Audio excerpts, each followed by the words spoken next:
Magandang araw sa inyo mga banateros. At eto na nga, meron tayo babalita ngayon. May breaking news. Ha? Meron na namang chismis. Chismis na. Chismis na naman yan. Oo, chismis. At ang chismis na to, luma ng chismis. Ha? Anong lumang chismis? Parang ganito yan, kikwento ko lang sa inyo. Ha? May kikwento lang ako sa inyo. Halimbawa, yung kaibigan mo si Pedro. Si Pedro, kilala niyo si Pedro? Si Pedro. Kaya kaibigan ko si Pedro. Biglang tumawag sa akin. Biglang sabi niya, Banat Bay, oh, ano yun?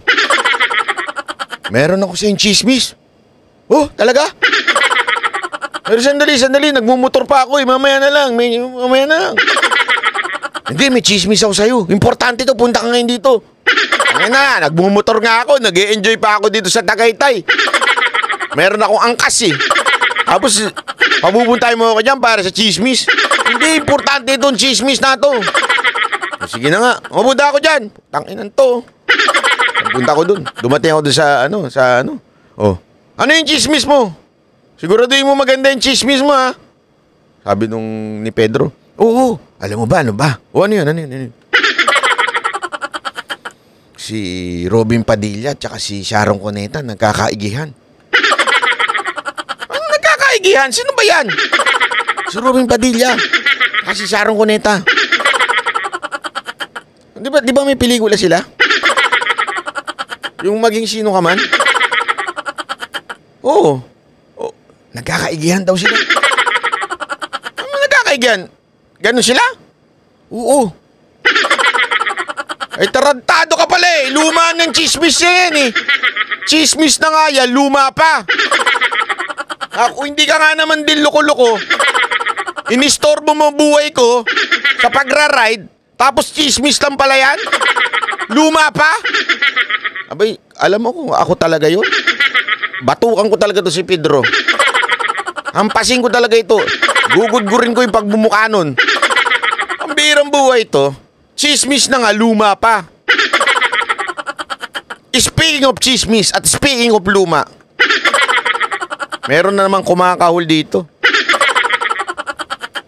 Meron na namang nagsisigaw dito. Alam nyo naman kung sino na yun. Eto, papakita ko sa inyo ha. Oh, ayan, oh, ito. Ito. Oh, ayan. Wait lang. Wait. Ito. Ayan. Ito ba yun?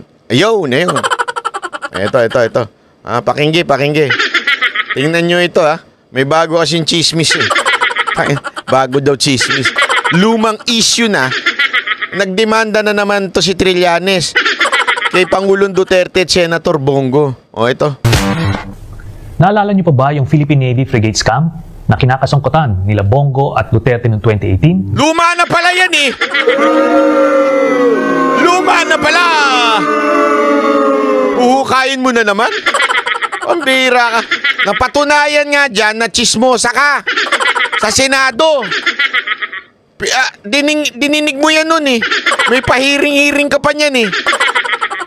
Napatunayan dyan na chinichismis mo lang eh. Na puro haka-haka mo lang, uulitin mo pa. Ito si Trillanes din talaga eh. Ulit-ulit. Is there something wrong with you? Is there something wrong? Paulit-ulit ka eh. Hindi ako nagtatanong lang ha, kasi alam mo yung mga matatandang paulit-ulit? Ano bang tawag mo na sa mga matatandang paulit-ulit? Parang ganun ka eh. Ulit-ulit ka. Nakalimutan mo naman, napahiya ka nga dyan. Mamaya papakita natin ha. Papakita natin mamaya. Pero wag na natin tuloy ito. Naiinis ako sa pagmumukha nito. Tanggalin na natin to dito. Basta meron daw siyang bagong demanda. Itong demanda, sinabi niya, yung tungkol sa frigate acquisition ng project ng Philippine Navy. Yan. Dito nyo makikita kung paano ginamit ng tandem na ito ang kanilang kapangyarihan. Walang bago dyan. Lahat yan yung akusasyon nila noon. Senador siya, yan ang akusasyon niya. Wala nga nangyari dyan eh. Eto sandali. Ipapakita ko sa inyo. Baka sabihin nyo, Niloloko mo naman kami. Anong ano yan? O, ito ha. O, Vice ito yung dating Senate hearing. Paparinig ko lang sa inyo yung bahagya kung anong nangyari kung paano napahiya dyan si Trillanes. Vice Admiral Mercado. But before I shoot my first question, may I state for the record that I had asked about you and your service record and reputation, as it is my habit to do so before I confront a resource person in our Senate investigations. You have a pretty solid service reputation, respected by peers, superiors, and subordinates. Based on my initial findings, it is quite difficult for me to doubt your integrity. I hope I will not be proven wrong in the course of this hearing. Back to my question.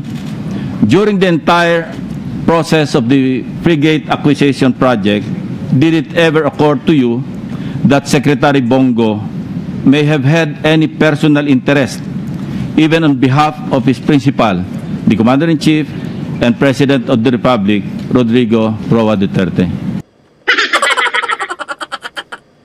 Sabi ni Senator Lacson, kilala kita, matikas ka, honorable na tao ka. Di ka tulad nung katabi ko. Ay, hindi. Walang gana. Honorable ka. Isa kang opisyal na talagang kilala bilang isang matinong opisyal. Ha? Sana hindi magbago yun. Gigisain kita. Tanong, in any way, inimpluwensyahan ka ba ni Senator Bongo? O di kaya ni Pangulong Duterte? Diyan sa proyekto na yan? Pakinggi, sagot, pakinggi. Yes or no? Mr. Chairman, may I be given the opportunity to read my opening statement because my opening Please answer my statement... question first. Answer muna! Ha? Kita mo, kahit kakilala ni Senator Lacson, diniretso. Hindi, sagutin mo muna. Yes or no? Meron bang impluwensya sa'yo? If Secretary Bongo... Did it ever occur to you in the course or in the entire process of this FAP, Frigate Acquisition Project, may have had any personal interest or even on behalf of his principal? No, Your Honor. Thank you. Yeah, you may expound on your answer. Ang sagot niya, no, Your Honor. Ha? Hindi ikaw yung Trillanes kausap niya. Sabi niya, no, Your Honor.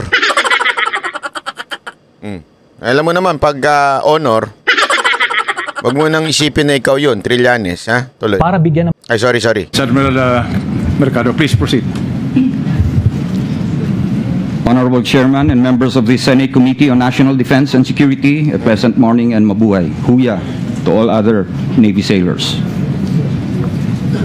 I would like to thank you for conducting this investigation in aid of legislation in order to ferret the truth concerning the frigate acquisition project, which I consider as the most significant procurement project and a giant leap in the capability and the history of the Philippine Navy. Before I was relieved as the flag officer in command, I have diligently served the Philippine Navy in various capacities. I was the commander of the Assault Craft Force and then the Offshore Combat Force of the Philippine Navy. I had operational stint as the commander of Naval Forces Central in Cebu. At Headquarters Philippine Navy, I was the Chief of Naval Staff for a year before I became the Vice Commander of the Philippine Navy. I became the Commander of Philippine Fleet before I became the Commander of Western Command in Palawan. Grabe, ha? As FOIC PN, I take pride in saying that with the efforts of all fleet and marine units and personnel, the Philippine Navy was rated by the AFP Inspector General as the best performing major service command for calendar year 2017.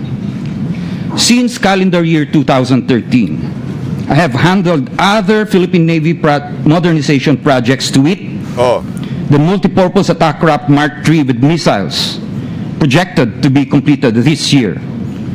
The Del Pilar class frigate upgrade project. Ayan na. And the Cinto class patrol vessel combat systems upgrade. On December 18, 2017, or less than 3 months prior to my retirement, aminin niya na. I was surprised to learn that I am being relieved of my post as the flag officer in command of the Philippine Navy, allegedly for insubordination and for insisting on Thales Tacticos as the combat management system for the Philippine Navy Brigade. Please allow me to set for the records that I have never disobeyed any lawful order of my superior.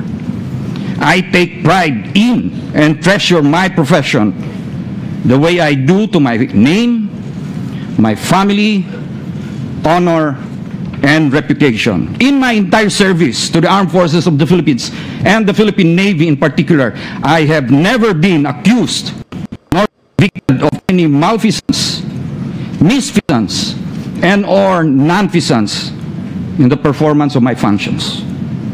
As regards the issue of insisting on Thales Tacticos as the combat management system of the Philippine Navy Frigate, I vehemently deny this allegation. Oh. In the first place, Ayan na. how did Thales Tacticos become involved in the Philippine Navy Frigate acquisition project? I will explain later in my PowerPoint presentation that it was HHI or Hyundai. Nagets nyo? So yung sinasabi dito, hindi yun talagang, kasi may akusasyon dito si Trillanes na kesyo yung parang binago o pinalitan ng isang kumpanya. Sinasabi niya, hindi naman yan yung kumpanya, iba ang kumpanya. Eto, tuloy. The winning supplier of the frigate acquisition project that offered Thales Tacticos to the DND Philippine Navy during the bidding process. My PowerPoint presentation will provide you more particular details on this issue, as well as other issues involving the frigate acquisition project. Because it was the first question asked of me, and having been pestered by the media so many times, let me reiterate that as regards the January 2017 letter that was given to me by the Secretary Lorenzana, Secretary Bongo never approached me to inquire about the frigate acquisition project. Neither did he make any form of communication to influence my decision-making as the end user and flag officer command of the Philippine Navy. Ano daw? Nangiilan daw ba si Senator Bongo? Ang linaw dito. Never. Trillanes, ano dun sa never ang hindi mo naintindihan? Ulitin natin yung part na yon. He make any form of communication to influence ayan. that was given to me by the Secretary Lorenzana. Secretary Bongo never approached me to inquire about the frigate acquisition project. Neither did he make any form of communication to influence my decision-making. Never daw. Hindi nag-inquire, hindi nagtanong, hindi man lang sinabi, kamusta na? Kamusta na ba yung proyekto natin dyan? Walang ganun. O di kaya, pinupush niya o nagpakita siya ng interes. Never daw. Ano na, Trillanes? Ano sinasabi mo dyan? As the end user and flag officer command of the Philippine Navy, Your Honors, as my closing statement, I would like to thank this committee for providing a venue to present information on the frigate acquisition project. Gets nyo? Never. So anong sinasabi mo ngayon dyan, Trillanes? Magpakita ka nga. Hindi. Ay! Mali. Ito pala. Ano na, Trillanes? Paya ka?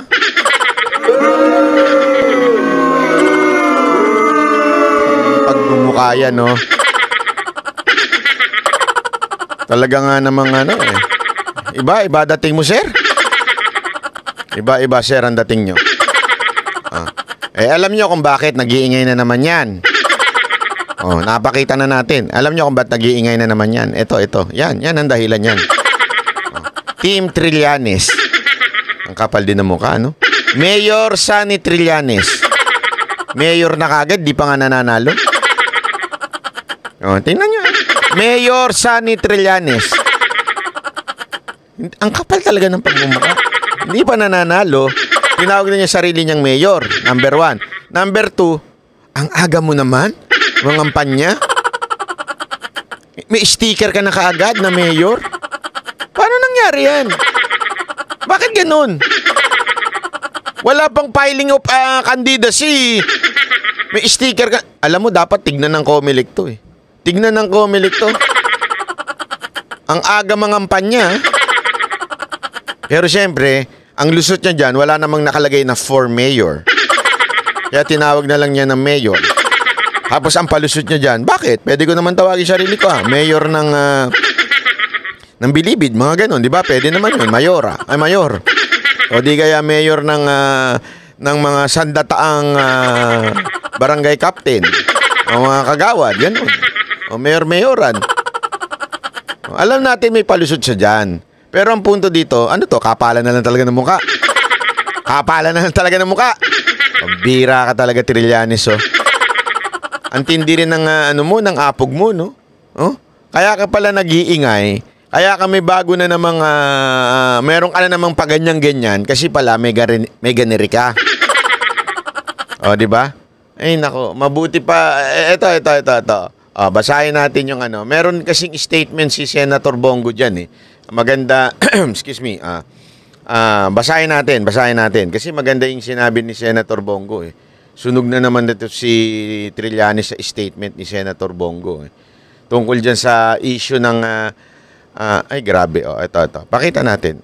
Sandali, Abang siya nag-iingay, ito si Senator Bongo, lang naman ang ginagawa niya, 13 local hospital, sinuporta ni Senator Bongo, ayan yung mga bill niya, ayan, yan lang naman yung mga ginagawa ni Senator Bongo, habang itong si Trillanes, bira ng bira, ayan, nagbigay pa. Senator Bongo, magaling din ako magatalon-talon.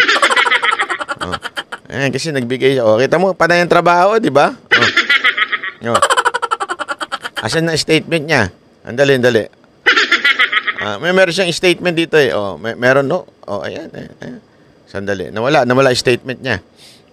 Anyway, hindi naman nakapost dito. Siguro, hindi na niya pinansin. Hindi, kasi, alam mo naman si Senator Bongo, trabaho lang ng trabaho. Mamaya, hanapin ko na lang mamaya. Pero papakita natin yung statement niya. Eto pa, na-post ko na pala. Sorry naman. Punta natin yung ating profile. Sandali lang. Ayan. Na-post na natin, eh. Yung kanyang statement. Ito yung kanyang statement. Ayan. Ayan. Pakita natin. Ayan. Ang statement ni Senator Bongo. Wala nang bago. Another rehash accusation na paulit-ulit na lang ibinabato. Halatang nais lang kaming pinturan ng itim para siya ay kahit pinturan kayong itim siya, hindi siya puputi. The traditional Trillanes, another black propaganda. Alam mo, Trillanes, sa totoo lang, hindi ka na dapat patulan pa. Kasi isa kang, may babala. Mamalibas ako. Hindi ka na dapat patulan kasi aksaya ka lang sa panahon. Mas nanaisin ko na tutukan ng trabaho at magserbisyo sa mga Pilipino. Dahil ang aking bisyo ay magserbisyo. Dinagdagan pa. Pero mabuti na rin ito, malaman ng lahat ng katotohanan na wala kang kwenta. Na wala ka naman talagang ibang ginawa kung hindi mag-recycle ng issue na ikaw rin na nag-imbento upang linlangin ng taong bayan. Ayan na. Nag-file ka ng kaso sa 2018, walang napatunayan. Ngayon, nag-file ka muli ng kaso sa issue ng nagklaro ka naman ng sarap ng kapwa mong mambabatas nung nasa Senado ka pa. Ulit-ulit, diba? Ito rin na sinabi ni Navy Flag Officer ni Command na si Vice Admiral Ronald Joseph na wala ni hindi minsan nagparamdam si Senator Bongo sa issue na yan. Ibig sabihin, wala. Paano ba to, Trillanes? Pahiya ka na naman. Sunog ka na naman dyan. Paulit-ulit na lang yung issue mo. Alam mo, hindi ako mga taga-Caloocan, gusto nyo ba ng ganitong klase ng mayor? Yung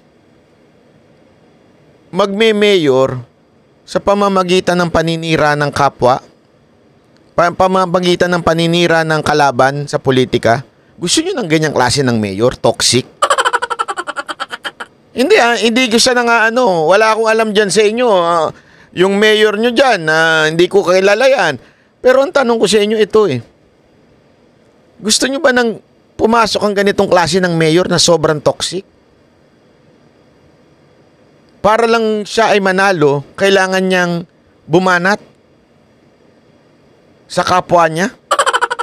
Talagang ang babanatan niya yung Duterte para talagang mag-ingay yung pangalan niya? Gusto nyo ng ganyan? Toxic na tao? Baka mamaya pag naging mayor yan, walang gawin niya kung hindi mambato ng kalaban niya. Kung ano-anong akusasyon ng kalaban niya. Hindi, antayin nyo. Tingnan nyo. Pag yan nag-file na ng kandidasi niya, ibubusta ko sa inyo, lahat ibabato doon sa tumatakbong mayor, yung kalaban niyang tatakbong mayor. Sigurado yan. Yan lang ang gagawin niya, mambato ng putik doon sa kalaban niyang mayor. Sigurado yan. Abangan nyo yan. Kaya kalookan kung meron kayong isip.